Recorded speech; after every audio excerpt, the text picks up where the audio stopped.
Pre board exam में बहुत कम number आए हैं, फेल हो गए हो, बिल्कुल भी प्री बोर्ड एग्जाम आपका अच्छा नहीं हुआ है, तो एक क्लास आपके लिए है। हेलो दोस्तों, स्वागत है आपका नई क्लास में नए टॉपिक के साथ में। प्री बोर्ड एग्जाम में अगर आपके बहुत कम नंबर आए हैं या फिर आप फेल हो चुके हो और अब आपको लग रहा है कि बोर्ड एग्जाम में क्या होगा, बोर्ड एग्जाम में भी क्या मैं फेल हो जाऊंगा, क्या मेरे नंबर बहुत कम आएंगे, एक अंदर से डिमोटिवेशन अगर आपको फील हो रहा है तो ये क्लास आपके लिए। आपको समझना होगा प्री बोर्ड एग्जाम में फेल हो गए हो अगर आप तो ये क्लास आपके लिए बहुत इंपॉर्टेंट है। क्लास को एंड तक देख लेना क्योंकि आपने बहुत बड़ी गलती कर दी है। और क्या गलती है सुनो ध्यान से। देखो, प्री बोर्ड एग्जाम में फेल होना या नंबर कम आना ये कई चीजों पर निर्भर करता है।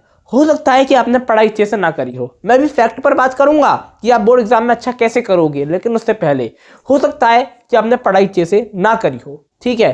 हो सकता है कि आप मौज मस्ती में रहे हो, पढ़ाई ना करी हो अच्छे से, ठीक है। इसके अलावा दूसरी चीज ये हो सकती है कि प्री बोर्ड एग्जाम का जो पेपर होता है वो थोड़ा सा बोर्ड के लेवल से टफ आता है ताकि आप अपनी तैयारी को और अच्छा कर सको। ये फैक्ट है, ठीक है ना। थोड़ा सा बोर्ड जो प्री बोर्ड का लेवल है वो थोड़ा सा अच्छा आता है और प्री बोर्ड की जो कॉपी होती है वो भी बहुत टफ चेक होती है ताकि आप थोड़ा सा अच्छा कर सको अपने बोर्ड एग्जाम के अंदर। ये सब चीज़ें होती हैं, तो ये दो कारण हो सकते हैं। लेकिन टफ चेक होकर भी कितना चेक होगी कि फेल हो जाओ, तो कहीं ना कहीं आप दूसरों को खामियां नहीं दे सकते, अपनी गलती पर काम करने की आवश्यकता होती है। अब आपको समझना होगा कि जो प्री बोर्ड एग्जाम में नंबर कम आए तो आपको पूछना होगा क्यों आए, क्या कारण थे इसके पीछे। क्योंकि ये बोर्ड नहीं है, आपको एक मौका मिल रहा है दोबारा, आपको इस मौके पर चौका मारने की आवश्यकता है। समझो, अगर डायरेक्ट ये बोर्ड होता तो आप कुछ नहीं कर सकते थे, फिर तो हो गया।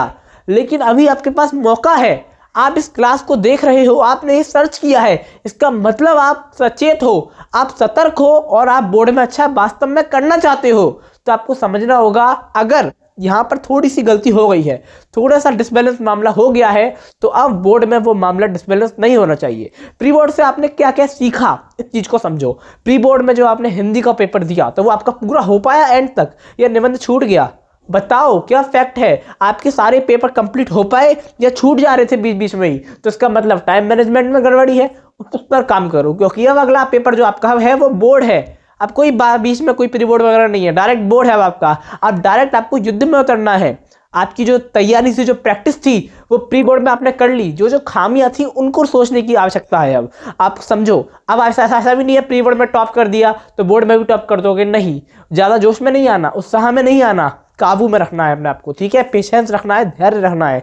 अब जैसे समझो प्री बोर्ड में, अब जो प्री बोर्ड का आपका पेपर है उसमें कुछ गलतियों को ढूंढो, क्या चीजें मैंने गलत करी, क्या चीजें सही करी, और जो चीजें आप पहले काम करो। प्री बोर्ड का जो पेपर है उसको एक कॉपी पर लो और उस कॉपी के अंदर रखो और कॉपी में हर एक क्वेश्चन प्री बोर्ड का जो आया था उसको लिखो। उसके बाद प्री बोर्ड के पेपर को सॉल्व करो, कहीं से भी सर्च करो लेकिन सॉल्व करो, और सॉल्व करके आंसर्स के कॉन्सेप्ट को क्लियर करो, ठीक है ना। क्योंकि प्री बोर्ड से ही प्री बोर्ड के एग्जाम से ही बहुत सारे क्वेश्चन बोर्ड में डायरेक्ट मैच हो जाते हैं। तो इस चीज को समझो। आपको एक पेपर मिल चुका है प्री बोर्ड, ठीक है, जो कि आपके बोर्ड के आने से पहले का पेपर है प्री बोर्ड। उसकी जो पेपर्स हैं उसको देखो, उसके क्वेश्चंस का एनालिसिस करो, उसके आंसर लिखो, आंसर याद करो, चीजों को कॉन्सेप्ट क्लियर करो, ठीक है ना। सबसे पहला काम तो ये करो। दूसरा काम ये करो, क्या क्या गलतियां हुई थी प्री बोर्ड में, पेपर पूरा नहीं हो पाया था, इसके अलावा क्या कोई छूट गया था या कोई चीज़ याद नहीं थी, वो पेपर में आई थी, कुछ अलग से कुछ आया था, उस चीज़ को पढ़ो, उस चीज़ पर फोकस करो। और प्री बोर्ड अगर बेकार हुआ है तो इसका मतलब ये बिल्कुल नहीं है